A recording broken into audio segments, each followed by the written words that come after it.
हाँ सर, ये ग्राम पंचायत मोड़ी के पंचायत का जो लेखा जोखा है प्लॉट के बारे में, उसके बारे में आपने पूर्व में भी हमको जानकारी कर्मभूमि एक्सप्रेस को दी गई थी। तो इस संबंध में आप हमको मालूम है कि इनका दस्तावेज कहाँ है, कैसे हैं, इसकी जानकारी आपको होनी चाहिए, तो आप बता सकें। सर नमस्कार। मैं सबसे पहले कर्मभूमि एक्सप्रेस को नमस्कार करता हूं कि आपने इस जन मुद्दे को रखा है। पूर्व में भी मेरे से कुछ इस संबंध में जानकारियाँ प्राप्त करी थी, उसी के आधार पर मुझे आज आपने याद किया है। तो मैं बताना चाहूँगा, सबसे पहले तो पंचायत व्यवस्था इतनी सरल व्यवस्था है कि हर समस्या गांव की आराम से निपटाई जा सकती है।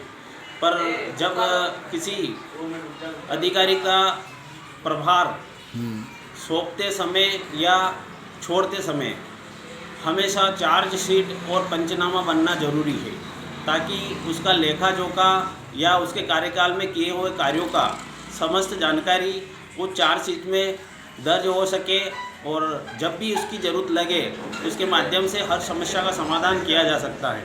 तो आपने मेरे से पूछा है कि मोड़ी पंचायत का ग्राम आबादी का समस्त लेखा जोखा भू अभिलेख के संबंध में पूछा है। तो मैं जानकारी देना चाहता हूँ कि पूर्व में मैंने कानूनी व्यवस्था के आधार से सूचना अधिनियम में साल 2020 से मेरे भी एक भूखंड का विवाद था, जिसमें मेरे पास कागज़ उपलब्ध नहीं हो पा रहे थे किसी कारणवश से। तो मैंने सूचना अधिनियम के तहत जावद जनपद को पत्र लिखा, जावद एसडीएम साहब को पत्र लिखा था। उसके द्वारा मुझे सचिव राम प्रसाद परमार, जिनका कार्यकाल लगभग मोड़ी में 18 साल से रहा है, उनके माध्यम से मुझे एक पत्र मिला था जो जनपद द्वारा उनको आदेशित किया गया था।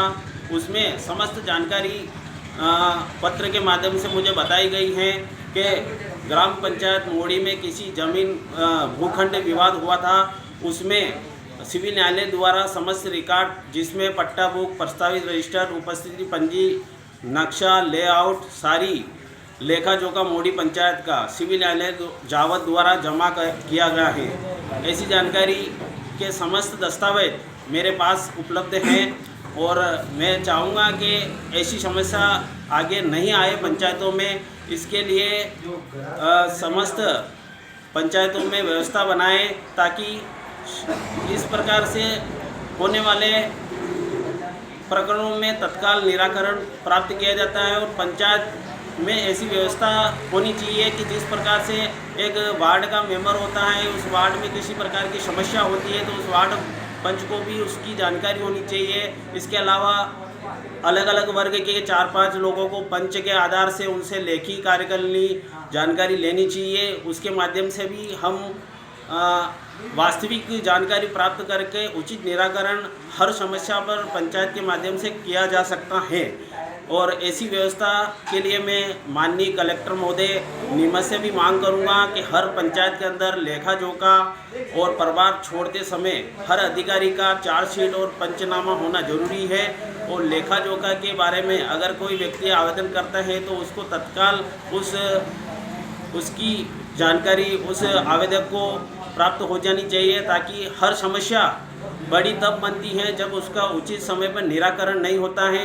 अगर वास्तविक सत्य अगर सभी के माध्यम से, पंचायत व्यवस्था के माध्यम से अगर सभी के सामने आ जाता है तो हो सकता है कि हर समस्या का समाधान साधारण तरीके से पंचायत स्तर पर किया जा सकता है। इसी के साथ मैं कहना चाहूँगा कि मोड़ी का लेखा जोखा सचिव राम प्रसाद मोरवन अभी के हालत में पदस्थ हैं, उनके संज्ञान में पूरा लेखा जोखा मोड़ी का उपलब्ध है।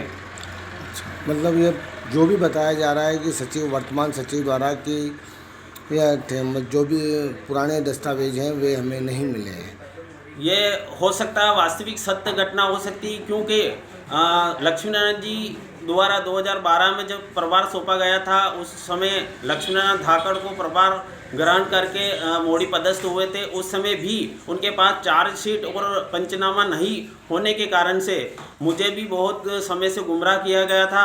और हो सकता है कि इसी प्रकार का मामला फिर लक्ष्मीनारायण जी के द्वारा प्रभार छोड़ते समय और अभी जो वर्तमान में सचिव महोदय हैं उनके ग्रहण करते समय भी ऐसी व्यवस्था नहीं बनी होगी, इसीलिए यह सारी समस्या मोड़ी पंचायत में उत्पन्न हुई है। आपका शुभ नाम? मैं कारूलाल राठौर पूर्व में इसी समस्याओं को लेकर आवेदक रहा हूँ और वर्तमान में मोड़ी पंचायत का उप सरपंच हूँ। उप सरपंच है। आपका शुभ नाम कारूलाल जी? जी बिल्कुल। थैंक यू, धन्यवाद।